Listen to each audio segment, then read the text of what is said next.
What? Aww. We have a guest. Say something in the mic. Come on. Come on, buddy. Speak up. You have something to say. He has something to say. She. Sorry. Pronouns. Did I misgender you, buddy? Oh no, they're upset because I misgendered her. They're looking at you. Yeah, they are. Hello. Cat. Yeah. I'm recording. This is good. I'm too. Okay. Let me hold her up and see if she got something to say.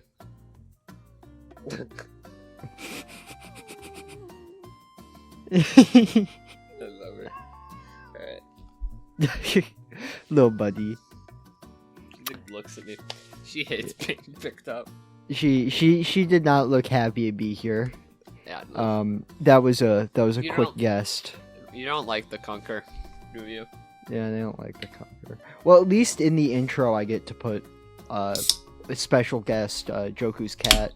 Yeah. Roll the intro.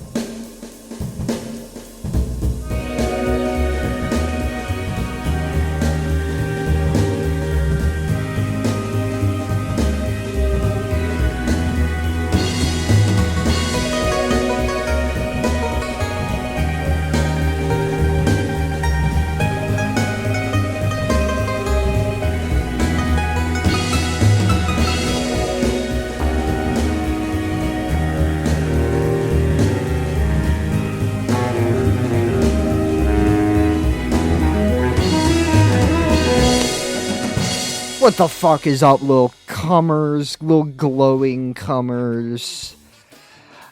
We're back. Ask me to send you a picture of my cat when you're editing this, so that you can put a picture of my cat up. Okay, I'll put up a picture of your cat in the intro. It's composting. We're back at it again. Sup, my little practical comers. The most impractical show online. I'm here today with my mentally challenged co-host, Joku. Sup, our little glowing comers. Our little mentally challenged, glowing, impractical comers. Today, we have a triple feature. I know what you're thinking. Oh my god, is this going to be as bad as episode 4 of Composting, my favorite podcast, The Birthday Bonanza? And I've got good news. It won't be. Because we are good at our job now. Yep, we are talented. I'm eating salami right now. It's pretty yummy. Yeah, we're getting salami. We are looking at 2024's I Saw the TV Glow, directed by Jane. What's her last name? Goodall, the lady who made students show their tits to monkeys. You hear about that? No. Yeah, she made the college students who worked for her show their tits to Coco the monkey. It's not Jane Goodall, by the way. It's not. Who is it? It's Jane Schonenberg. Okay. This is their sophomore film. Hell yeah. Feature length. Their debut is We're All Going to the World's Fair, which I also watched. Recently. You have some opinions about I Saw the TV Glow. Do you want to? Well, I'm gonna intro what movies we're talking about. Oh, I thought you wanted to just go right into it. And no, I'm gonna say like the 3 movies we're talking about, and then we're gonna like do them in order. We saw Luca Guadagnino. You saved my ass. Luca Guadagnino's 2024. Guadagnino. Guadagnino. Challengers. Vero's listening to this recording and they're like, Estúpida gringos. That's what they're saying in Spanish. Because our artist is He's from Spain. Italian, by the way. Speaking of Italians, we also watched 2020's. Did you even say the movie? You didn't even say Challengers. man, maybe we are not better at our jobs.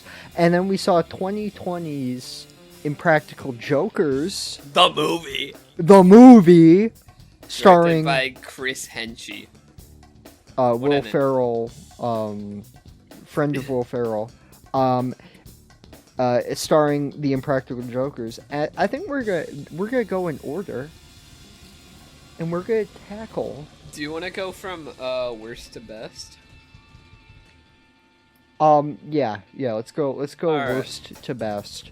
All right, we're gonna start with our worst of the three. Impractical Jokers, the Jokers. movie. Yeah. My thought is them crackers getting practical in this bitch. You know what I'm saying? You know what I'm saying? No, I'm just gonna say these Italians were not that funny. Yeah. We actually came up with the realization that Italians are the third funniest race. That was you. I didn't subscribe to this method or thought process. That's all you, bud. Yeah, they're the third funniest race. What the other two are, who knows? Who's to say? But so okay, movie starts. Q, Sal, and Joe. They're the Impractical Jokers. They're the Impractical Jokers, and it starts in 1994 in Staten Island, right? It's 1992. Also, we talked about this. We're not gonna go through the whole movie. We're not. Well, okay.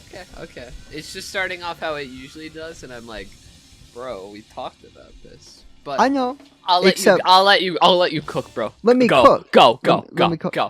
And then these crackers are like, we're about to get practical, and they want to sneak into a Paula Abdul concert by pretending to be security, and then they do that, and it turns into a big disaster.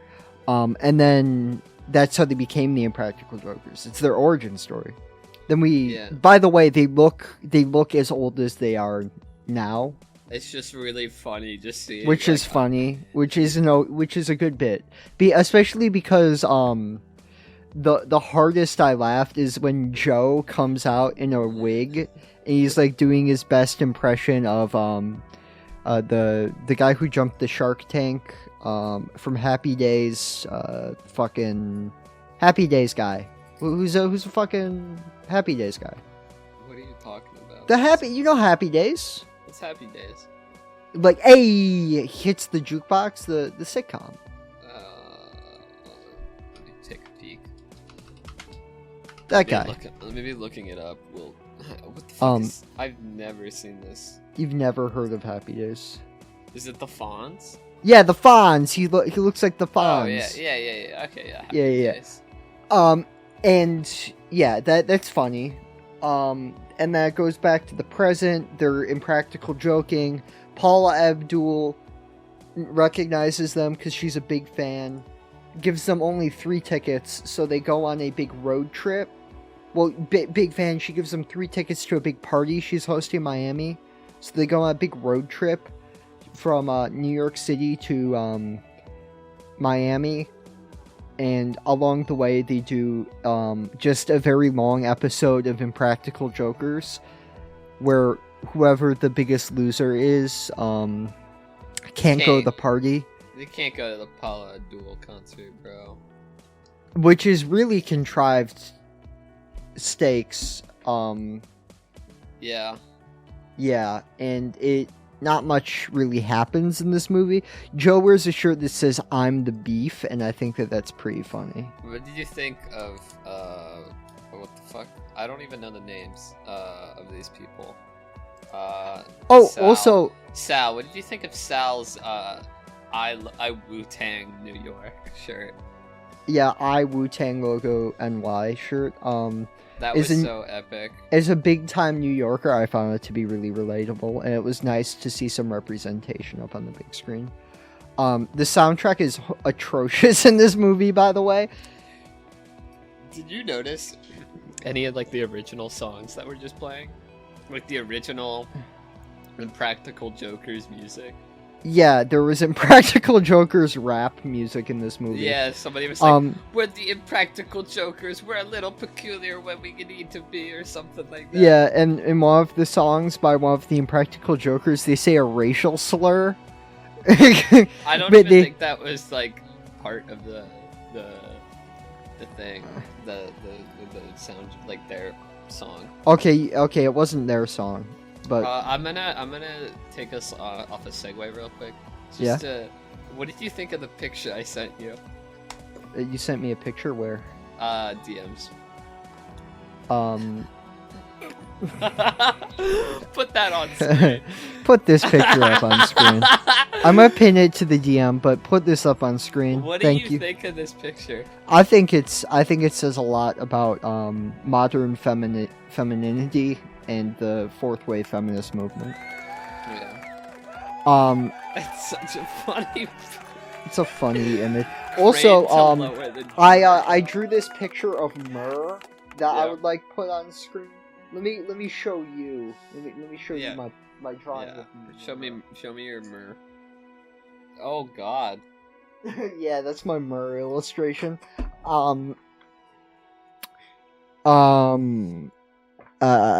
Yeah. It's essentially just a very long episode of Impractical Jokers.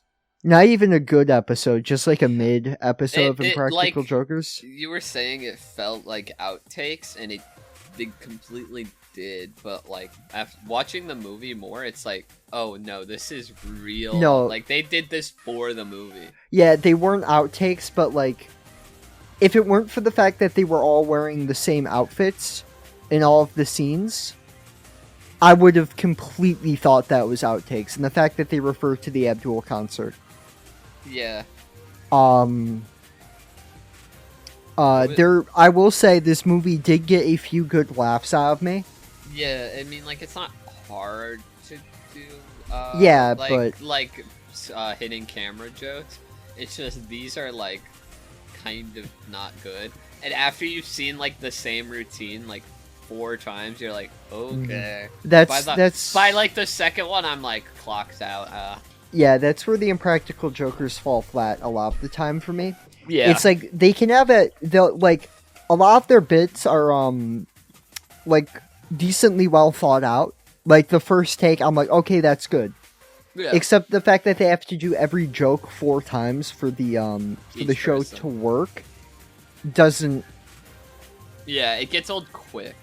Yeah, like imagine, like even they're not as well done as like an Eric Andre hidden camera, like street joke. But like imagine if Eric Andre did Ranch It Up, except he had 3 co-hosts and they all had to do the same Ranch It Up joke. Yeah. Essentially, like it would get tiring. Yeah. You know what's crazy is Eric Andre's road trip movie came out a year after this one, and it's like so much crazier how better it is. Well, yeah, and that's the other thing, because of the fact that they're trying to stay like PG-13,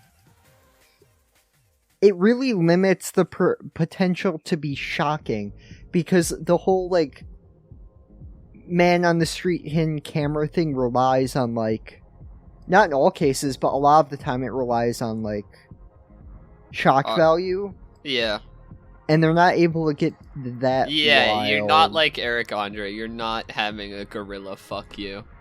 And they're not as funny as Eric Andre either. Yeah. Because even Eric Andre's man on the street shit, where he doesn't even talk. Like, my favorite Eric Andre hidden camera bit is, the centaur cakes. Oh, yeah, that one's a good one. And that's hilarious. The train ones are really good. I like the Fruit Loop one of that one. I did not get the job at Fruit Loops. Yeah, but it did get more laughs out of me than the last few comedy films that we've watched. But like, still, laughs don't make up for how like boring this is and how dragging this feels. This is a drag for me. Like this is my first exposure to Impractical Jokers. Like Impractical Jokers never really like interest me. You seem to understand the format more and get it. Oh yeah, because in high school, it's a show I would watch with my dad. Because like I said, I grew up listening to Howard with my dad. My dad's the person who got me into comedy, and like it's a show that neither of us were really huge into, except like when we were watching TV together. It was a show that was both fine for us and was easy to riff on, like just coming up with funnier scenarios. So I do have a slight appreciation for like the early few seasons of Impractical Jokers in terms of like inspiring my comedy to a certain degree, but it's a show that got very stale. And yeah, I couldn't imagine myself binging the show. Yeah, it's not a show that you can. Yeah, because like really I can easily binge Eric Andre. Yeah, Eric Andre, like. But like that also does have the factor of it being like 11 minutes and it's just quick. It's very rapid fire, and I do think that like they're different, but like they kind of have it's hidden camera shit. Yeah, it was closer to Joey Salads than it was to Eric Andre. Yeah. Shout out Mommy Makeout Day, Venice Beach. Mommy Makeout Day. Yeah, but I will say it's, even if it got more laughs out of me, its plot made a lot less sense than fucking Unfrosted, The Interview, or even the Smosh movie. I'd say have more. Which one of the out of those? Which one's your favorite that we've watched? Out of the shitty out of the comedies that are like in the bottom of the barrel, like our ones and our shit. The Interview, probably. Yeah. Interview? Yeah. Really? Well, here's the thing. That's going up against Unfrosted, Fred, and Smosh. Yeah, also I didn't watch The Interview, but I could see why when it's about 2 hours, that could get really just draining. Like everything else is like around an hour 30. Yeah, the movie was pretty long, except I don't know, its plot was coherent enough, and it had enough. I mean, I laughed like 3 times, but like we're dealing with bottom of the barrel slop here. Yeah. But can I ask what made you want to pick this movie? What made me want to pick the Impractical Jokers movie? I just remembered that it existed. And I was like, how do you turn this into a movie? And the way that they did is just make the TV show but longer. Yeah, and with like bad gags in between. That's what I find like some of these movies just kind of turn into. Like it's just like do the gag, do the bit on the TV show. When you're doing a TV show movie, it's hard to adapt a TV show. Yeah. Which is why, like, with Eric Andre, he didn't do, like, an Eric Andre show the movie thing. Yeah. It was just, like, building off of his success with that, but doing a pinch and twist. Yeah. As Ludwig put it. Yeah, the movie's plagued with technical issues, as you would expect.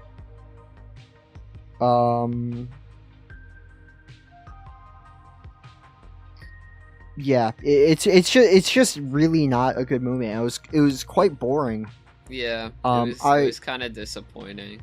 Yeah, I was hoping they would bring their best bits, but like the first few seasons of the show have way funnier bits. I thought like, oh, they're gonna have like A-team writers on this, you know, because it's not hard to find good comics in New York that could write good man on the street bits for this movie. Yeah. But it didn't have that. The highlights in terms of this movie's bits for me, the only ones that I remember liking was Joe in the cave with the I'm the beef shirt. That one did not go further enough. Like I wish it went further, but it kind of like he came up there and he kind of just did a little thing, and then it kind of just like. But I found it the like only there was like so much potential, and I was excited for it, but then I just found it falling flat. I found it didn't go. It didn't go. It like didn't go. When the shirt is the funniest part of it, like that's how you know. Like, yeah, and I was gonna say you're like kind of just bombing. Yeah, the movie bombed. The only truly good bit in this movie, I thought, was when I think it was Q gave a tech conference, and the like in between videos in his PowerPoint was interlaced with softcore porn of his parents. Yeah, doing softcore tropes. I thought that was amusing. And I think that's also because, you know, the common thing with those is that not every one of them is doing it. It's not that they're fucking doing the same joke. That's why I was gonna get to. Because if they just did that same joke where it's every single one of their parents, it would kill the bit for me. The only reason that those two bits were okay, in my opinion, like they got the pass, was because they weren't repeated 4 times, and they didn't overstay their welcome. Yeah, it was very boom boom boom, like good man on the street shit, where it's just someone making a fool of themselves. It can't go over 5 minutes, in my opinion, because then it just kind of comes off pathetic. But if you're very quick to it, if you're very quick with it, and you don't get the audience thinking about how much of a freak you're being, and you just keep it snappy, it's good. Yeah. But this movie just felt very, very padded. Yeah. I was hoping it would just be more shots taken. Yeah, because they do like in one episode's worth of challenges. Yeah, it kind of just came off exactly how I expected. Yeah, it was this show, but with a narrative. Honestly, that's about it. Barely. The plot was super contrived, and it hardly made any sense. Yeah. Do you want to move on, or do you want to talk about our score? Yeah, I think I'm ready. I think I am ready to score this movie. All right. And I am. Will Ferrell was in the movie, and he was really funny because he's just in the background eating a slice of pizza, and like he's just kind of in the middle, and he's like just between people, so it's like hard to notice. But I noticed him, like, what the fuck? He's just looking like straightforward, eating a slice of pizza, and it's a funny bit. That's because like it's just like unnoticed. Yeah, I'm gonna give this a 3 out of 15.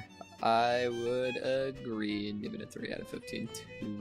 Puts a 6 out of 30, tying it with Unfrosted. Do you think this movie was better or worse than Unfrosted? I feel like I'd rather rewatch this than Unfrosted. Yeah, like I would need to be brilliant drunk to watch fucking Unfrosted. Yeah, I'm just gonna take them like bar for bar, joke for joke. And I just think that Unfrosted just has worse bits in it. I think what I would rewatch is like how I would determine which is better. Yeah. Yeah, well... out of bad movies, that is. Yeah, at the end of the day, we came to the same conclusion. Yeah, not good. Not good. It's not even that... I feel like if I was stoned, maybe this movie would kind of hit a tiny bit, but... Yeah. I'm not sure. We watched it like early afternoon. Yep. But, you know, at least I got a funny drawing of Murr out of it. Yeah. Okay. What movie will we consider the second best of the 3? I Saw the TV Glow will come next. I Saw the TV Glow will come next. Why don't you give us an overview? Why did you clap? Because I was excited. Oh, you're excited for this movie? This is a movie directed by...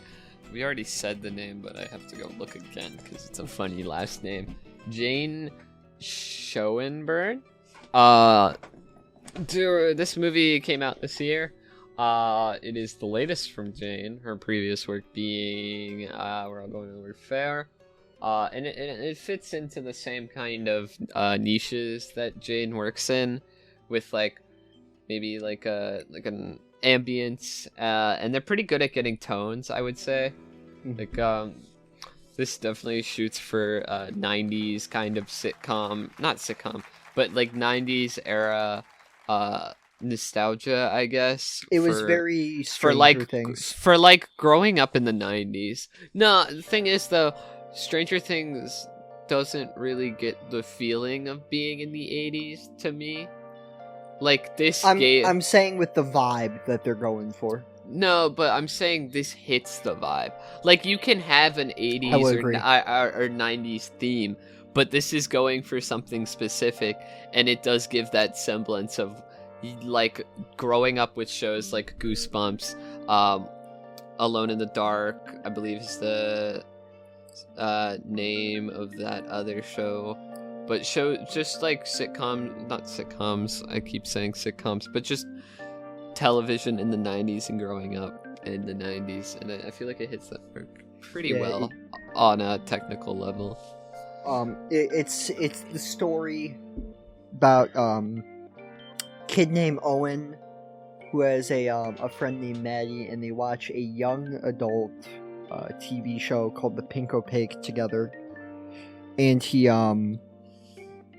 through this show, it's an allegory for an egg cracking.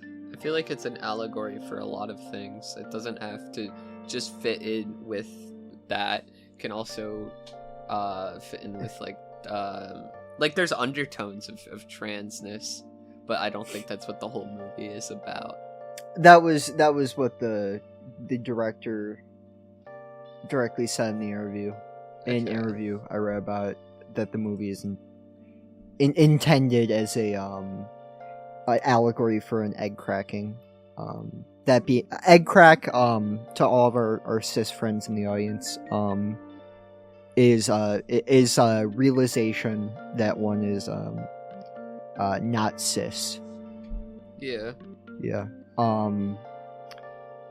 He is basically experiences a connection to a character in the show, and it turns out that he was actually the character in the show, and the villain of the show, Mr. Melancholy, made this Isabel in the show into Owen, just to like as a punishment for facing off against him. I don't know, it's kind of odd. That's how I interpreted it. There's a lot of things that you can interpret from this movie, and I kind of like it for those. I do enjoy that. But some of the things I feel like it doesn't, like, it has the tones, and like it's like I really like the atmosphere of the film, but I find some of the writing and dialogue to just kind of, and acting, to be a little lackluster for me. The biggest and it kind of takes me away from the movie. The biggest thing for me with this movie is the fact that our two leads, Owen and his friend, what was her name, Maddie, played by Justice Smith and Bridgetta Lundy Payne, could not read their lines. I had to consistently rewind. Do you watch movies with subtitles? Yes. Well, except this one I didn't, and it was like, dude, these people could not get clear line reads. Yeah, I found myself. I found Bridget. Was that her name? What did you say? Yeah, Bridget. Bridget. Yeah. Yeah, I found Bridget to be better. But Justice is that's his name. Yeah. Yeah, Justice to not be that great of an actor in this one, and I have seen him. I've seen him in a bunch of other stuff, and he kind of is going for the same like nerdy like kind of underdog anxious Morty type character. Yeah, and I feel like he does that better in Dungeons and Dragons. But this just didn't really work. Yeah, because this performance in the movie, just every time he was speaking, it took me out of whatever was going on. Yeah. In terms of his inability to convey any nuance in his performance, because every line is read like a shitty Morty impression, like, oh jeez, oh, I don't know. Oh. The voice that he does in this one is like, it doesn't work for me either. Yeah, it's way too much, and yeah. It ruins all of the drama that they're building up, and it makes the character it just makes it feel like they're a delusional weirdo, which I don't like with it being a trans allegory. You know, it felt deeply, their performance was bad to the point that kinda I didn't feel like it got to that point with me. Yeah. I just found that like it was just like very annoying to me to watch. Yeah. Like when he's like talking to Fred Durst, his father, and he's like, "Please don't do that." It's like so boring and like just goofy. Fred Durst is an abusive father in this movie. Yeah, and I'm gonna be real. Fred Durst, I feel like he plays the role really, really well. Dude, if my kid was like all the time, I would be alcoholic Fred Durst dad. Yeah. Well, alcoholic Fred Durst mom. Dude, looking at Fred Durst's picture on Letterboxd is like not good. He looks like a drunk dad.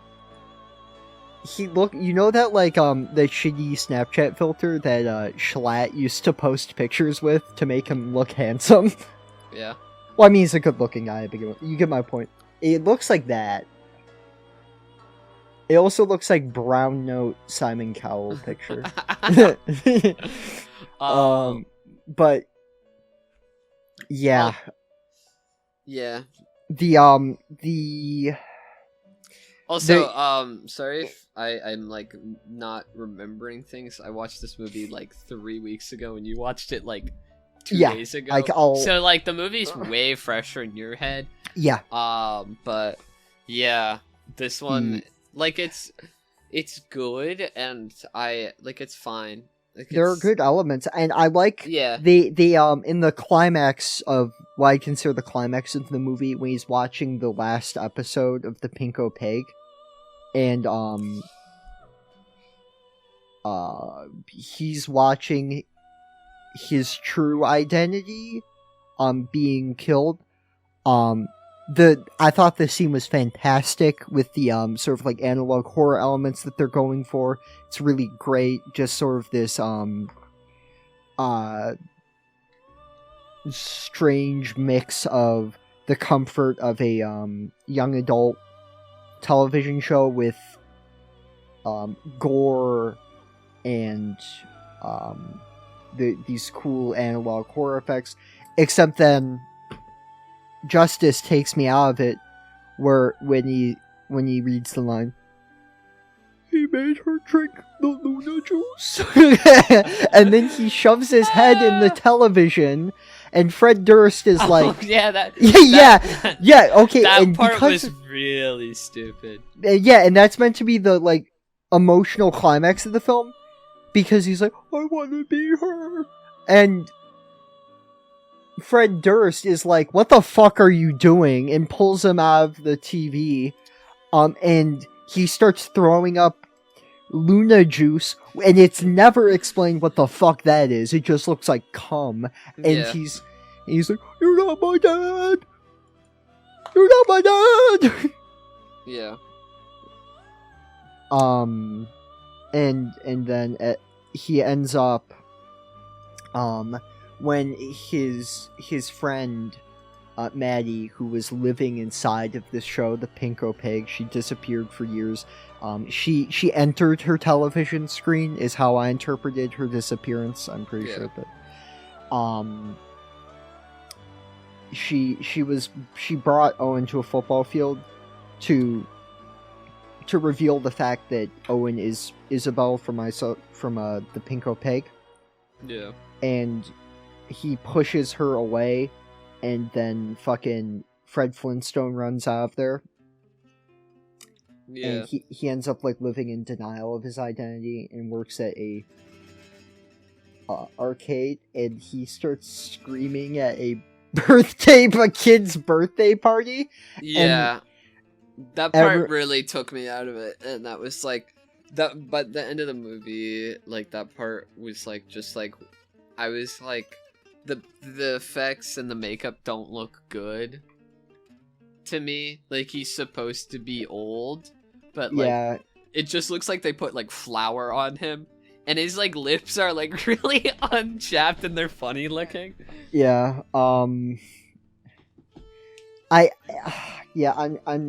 On first watch, I thought that the third act was good, but as I kept going on, and he's doing this like melodramatic, extreme overacting, it really started to lose its charm, and I think that the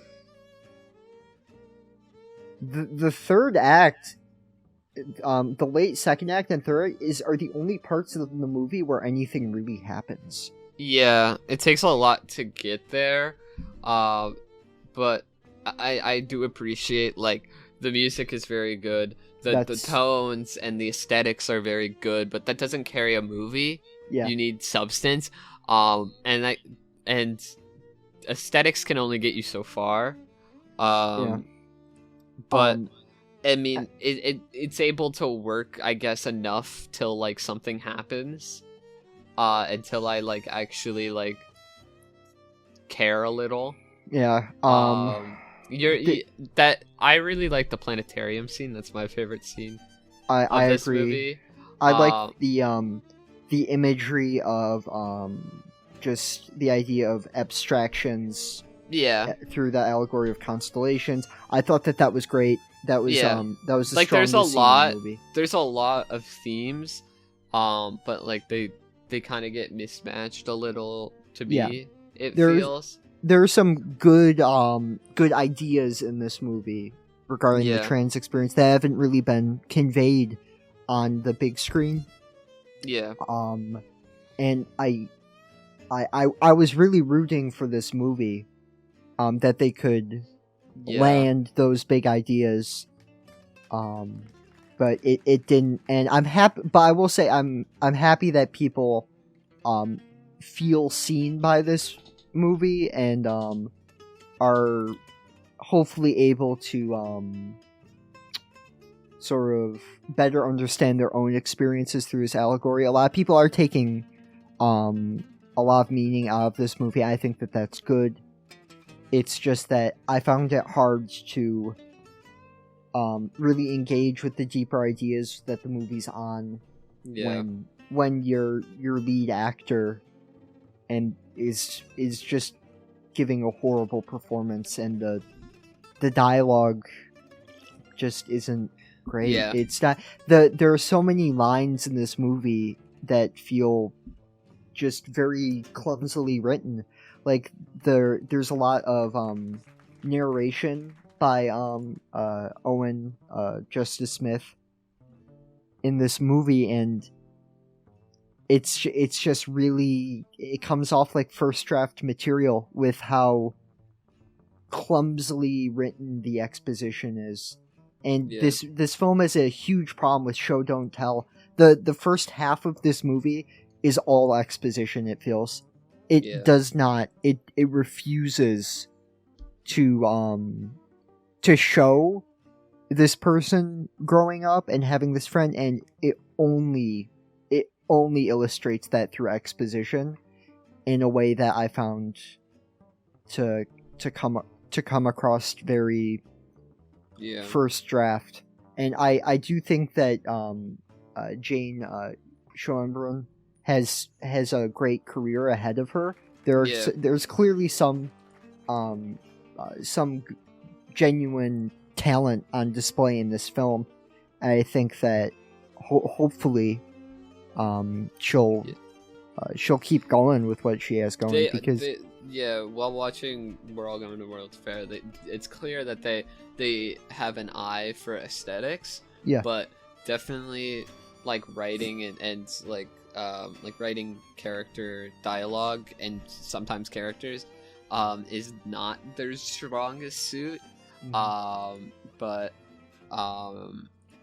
I hope they can get better at their craft with that, because I think that you could get a really good movie. They have a very unique vision. And I really, really, really appreciated the implementation of analog horror aesthetics in this movie in a way that did not feel corny to me. It felt legitimately unnerving. If you want more of the analog horror, then definitely go watch We're All Going to the World's Fair. It definitely is one of those movies where it's like, I'm gonna go on YouTube and do a challenge kind of thing and be like that kind of thing, but it's all very like just centered around one person kind of thing, and it's just like you kind of just grow through their experiences. Also, Alex G did the score for that movie too. I just want to say, strongest element of this movie is Alex G's soundtrack. Fantastic. Yeah, I'm listening to it right now. Blending together shoegaze with a bunch of other eclectic it's a fantastic soundtrack. Yeah, and he did a great soundtrack on the hands down of the movies that we've watched this year. Of the movies that I've seen that came out this year, this is the best score. I would not say that it's the best score. I would say maybe Challengers or even Dune Part 2 has a better score. Dune Part 2, it does have a very good score, but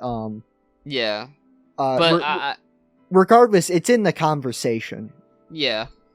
LSG hitting it pretty good. Yeah, huge shout out.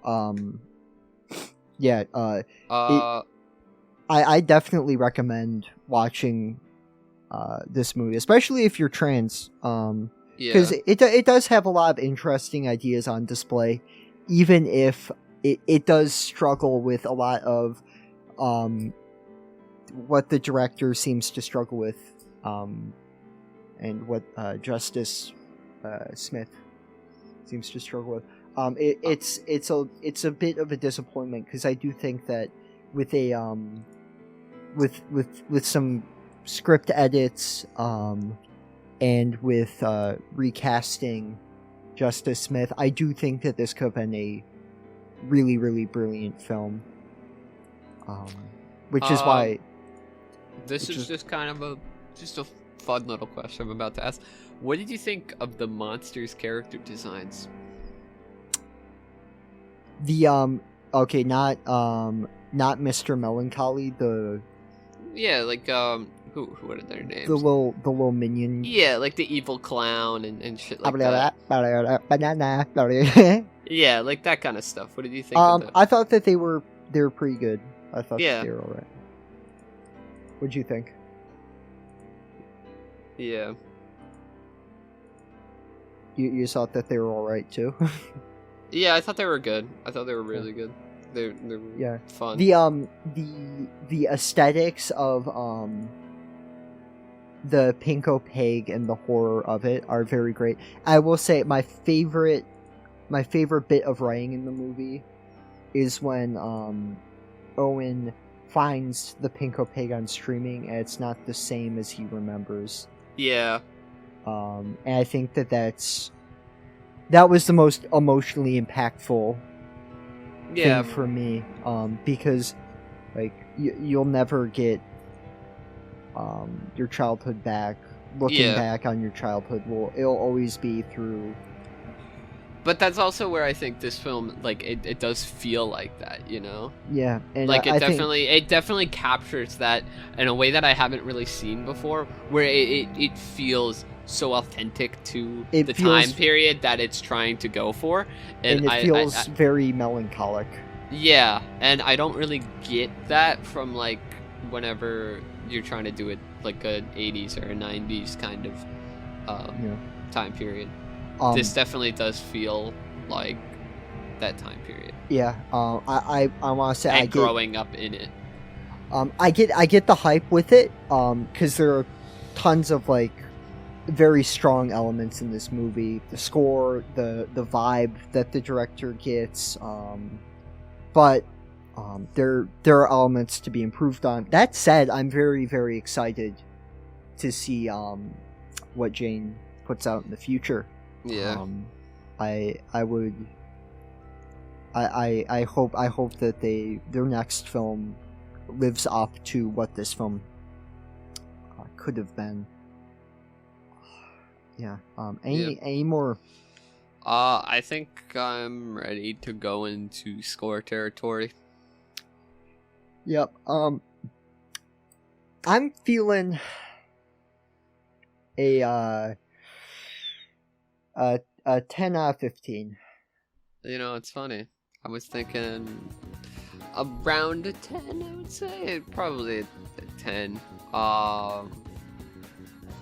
Yeah. Around there, I would say.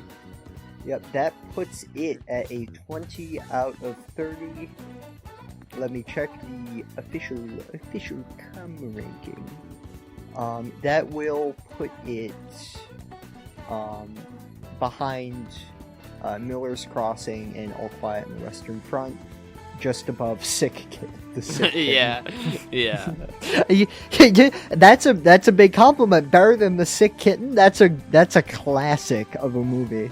Well, it's kind of a thing. It's kind of sad if your movie is not better than The Sick Kitten. Love Lies Bleeding.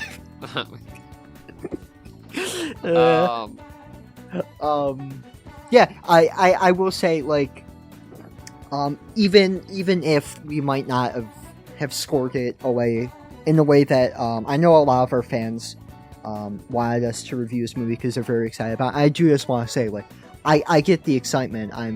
I consider myself a fan of Jane after watching this movie. I'm very excited to see what she makes in the future because the elements of this movie that work really fucking well. Yeah. It's just she needs to get a solid writing team, and hopefully more solid lead in this movie. And that's not to diss Justice Smith.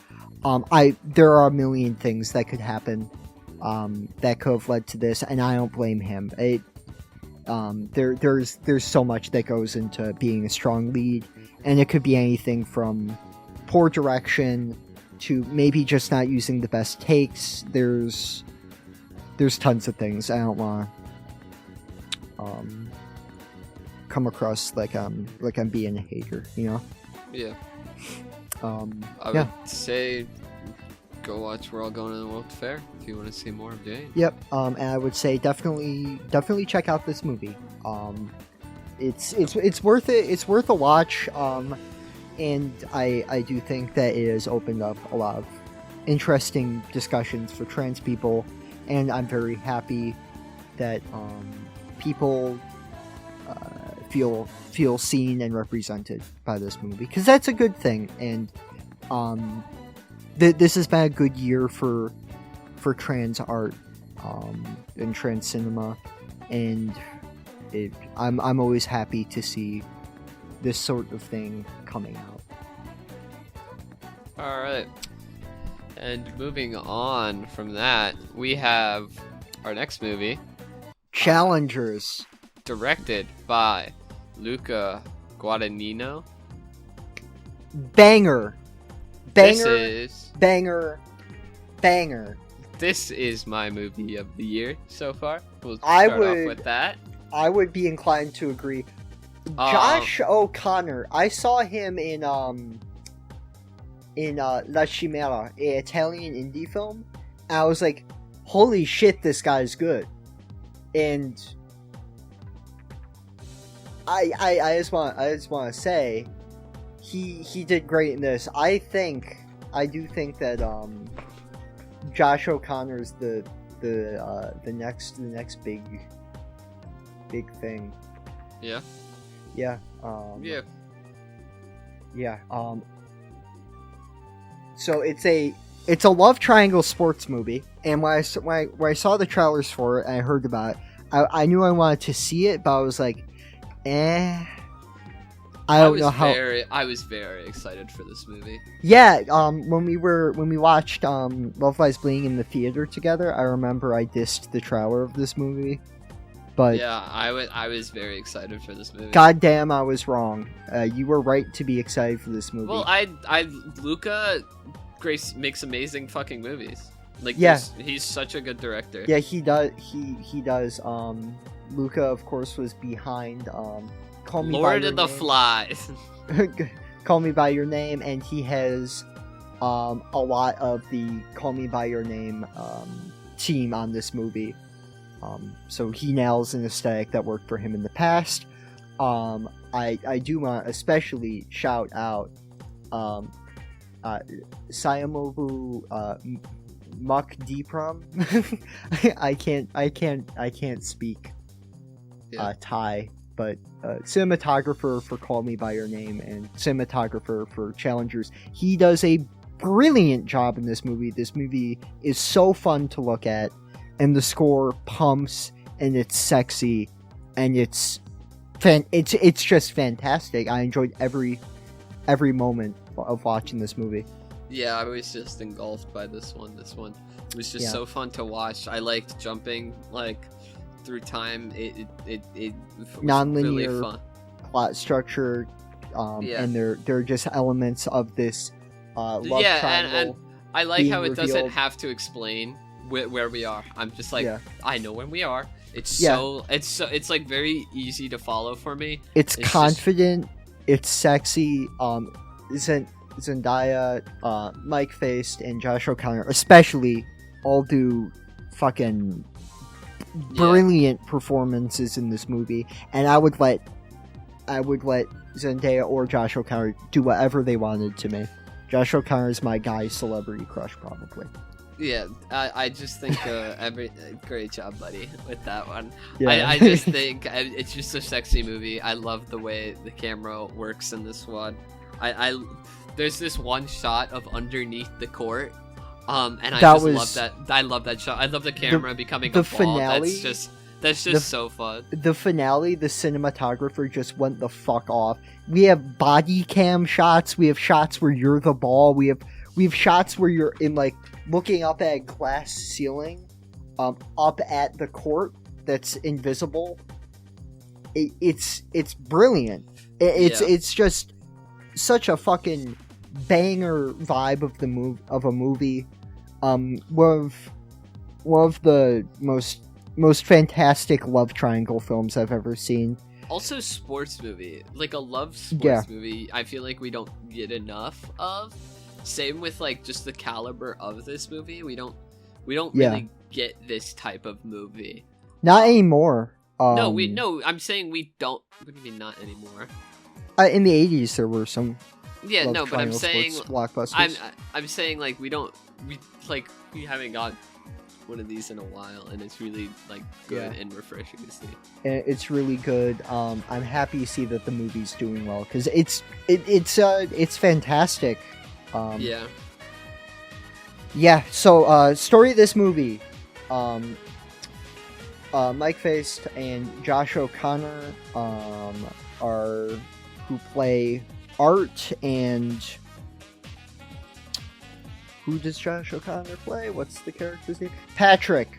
They play Art and Patrick. They're former tennis doubles partners and best friends from a tennis academy who end up having a fallout over Zendaya, the wife of Art. And, Art isn't doing that well at tennis, pro tennis player. His wife is his coach. So, in order to get his confidence back, Zendaya has Art play in a challenger where he has to face off against his former best friend, former partner, Josh O'Connor. And Patrick. Patrick. And it is this whole story of the three of them's love triangle throughout the decade preceding is revealed throughout the course of this match, with the emotional heights, the emotional climaxes of this relationship between people being revealed through the game as it cuts back in time. And early in the movie, Zendaya says, like, tennis is like a relationship. When you're playing tennis, you understand everything about the person, they understand you too. And that's conveyed very well in this movie, with just the intimate sexiness and emotion of the game of tennis. Yeah. Like, the stakes don't feel like, in reality, they're not like that big of stakes compared to like other movies, but the movie makes the stakes feel so big. Oh yeah, and like makes it feel like it's just so good to watch. The whole premise, and it's so fun.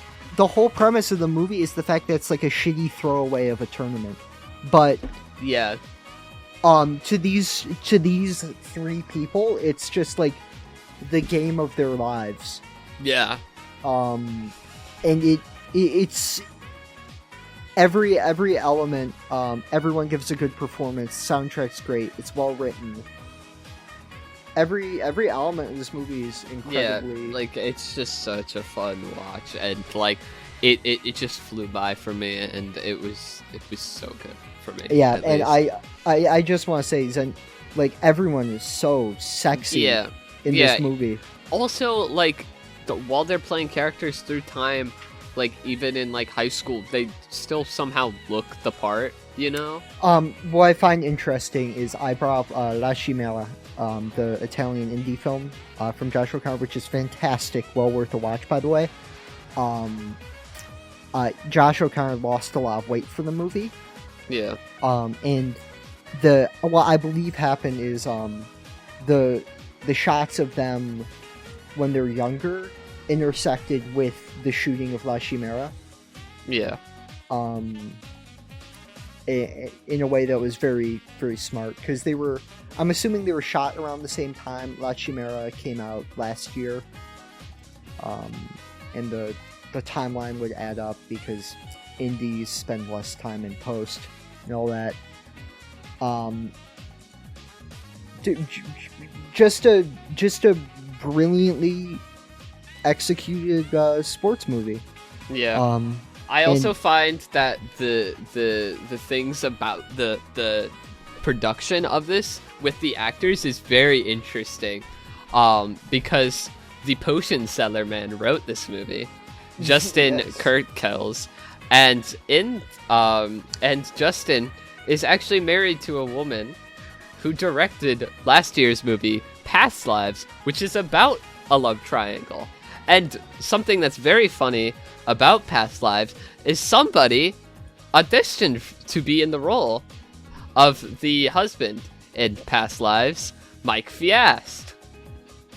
Yes. There's art in this movie. Yeah.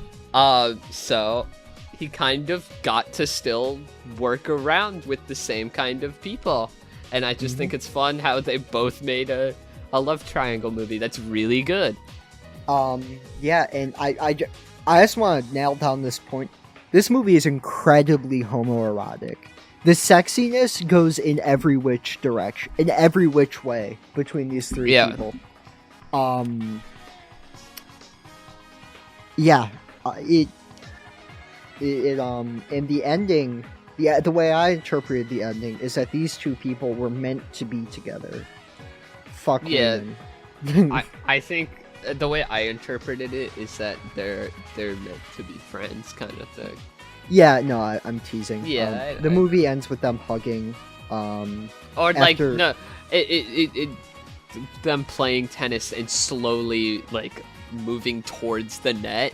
Yeah. Until they like are on top of each other playing tennis.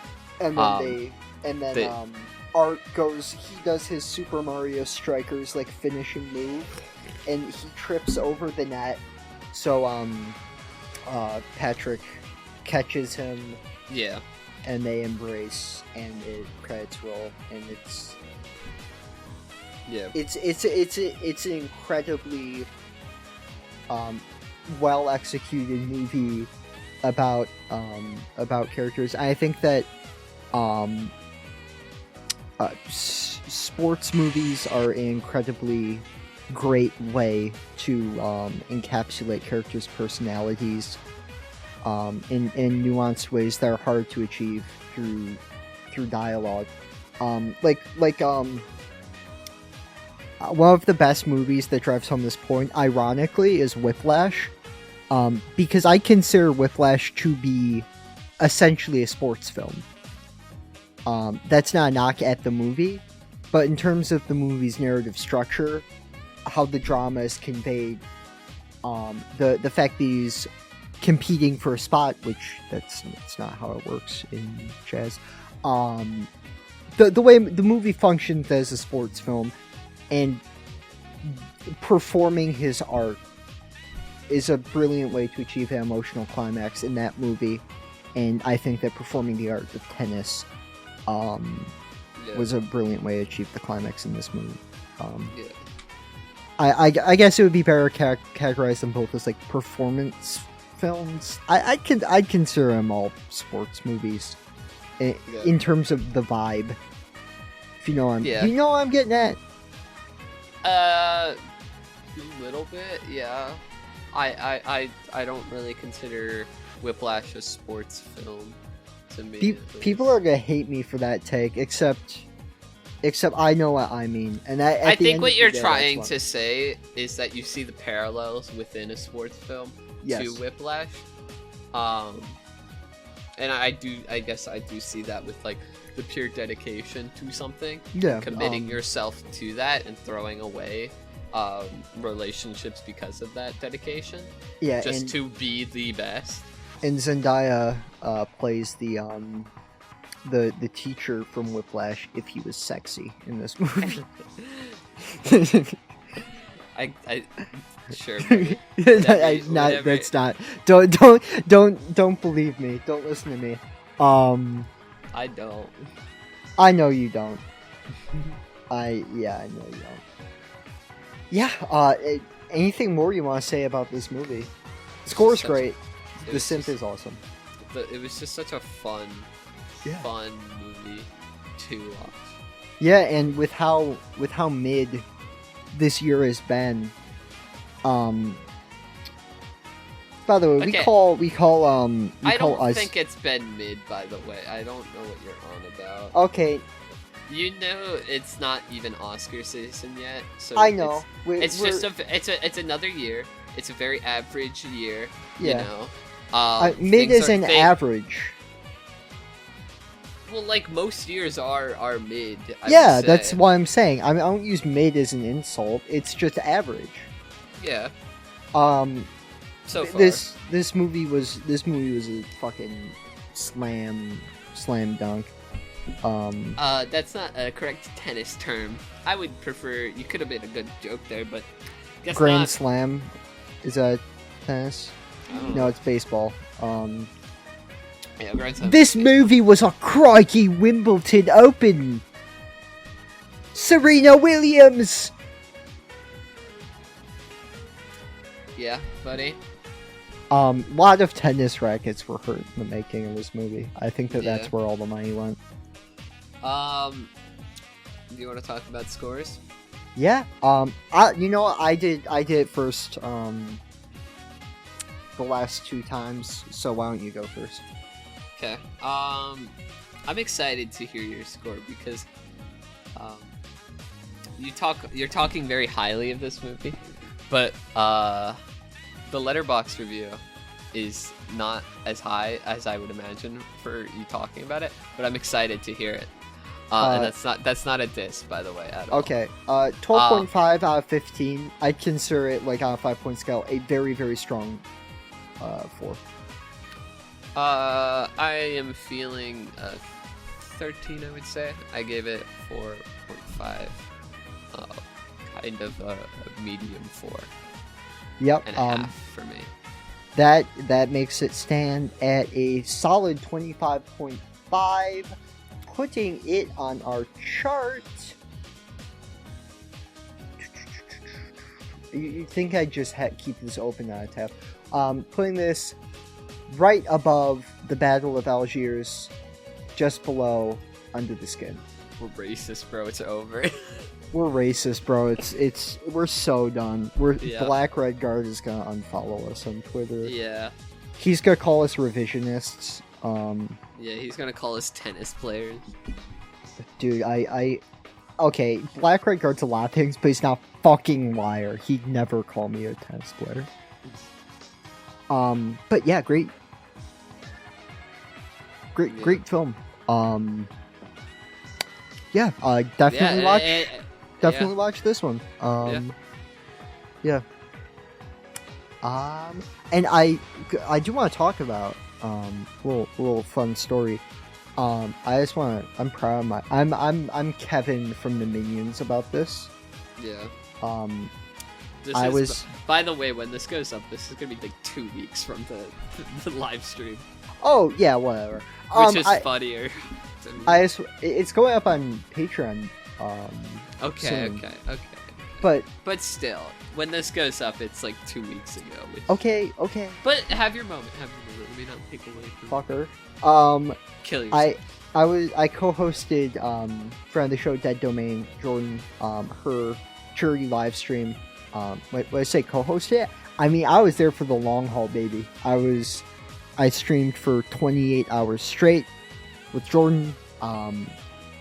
I was streaming while they took a little nappy nap, and together we raised $10,000 for housing insecure trans people, and I'm very proud of that. To all of the fans of our show who dropped in to give, thank you, and to Dead Domain, thank you truly for giving me the chance to co-host such a awesome stream. I couldn't be prouder of our community, and I couldn't be more proud of Jordan for the great community they've built up over the past years.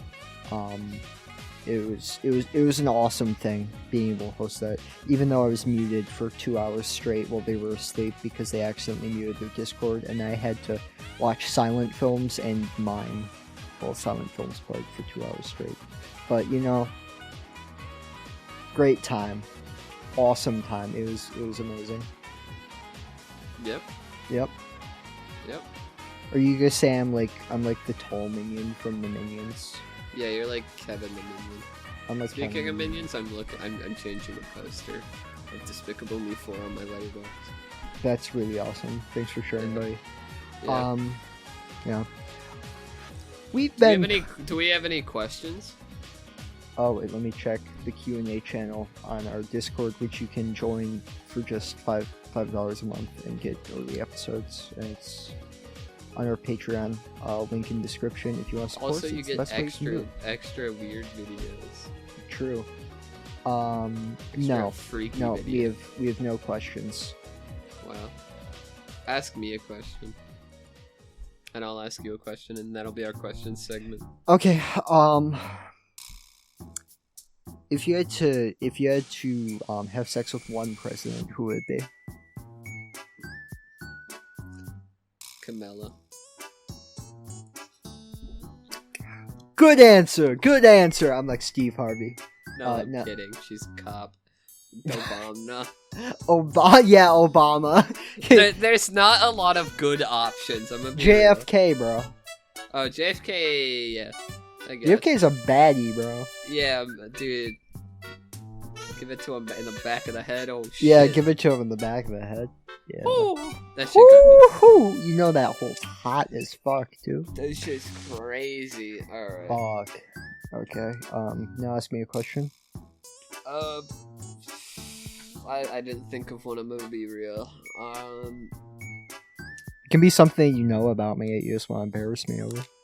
Oh, that you're willingly letting me like embarrass you. I can edit it out. Here, what's your favorite food? What's my favorite food? Yeah.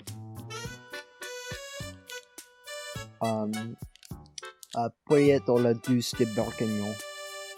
Poulet à la douce de Bourguignon. Yeah. Yep. All right. This has been composting. I Thanks for embarrassed coming myself. This has been composting. Thanks for coming on this journey with us. I'm Joku. I'm Rosa. And we're composting. Dude,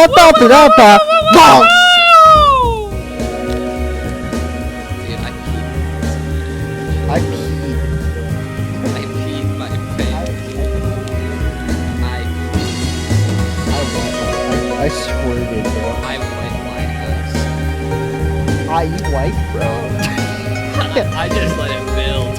Yeah, I let it build. Come on top of the building. And then when I want to shave my asshole, I just tear it all out. I tear all the semen, bro. It's like a I'm still Yeah, me too. This is the outro. Yeah, this is awesome. This is awesome. Thanks for watching. If you're still here, subscribe. What are you doing? Leave. You're weird. You're listening. You're weird. You're listening to us. What the fuck? Get out of here, bro. Ugh. Ew. Why are you touching me like that, bro?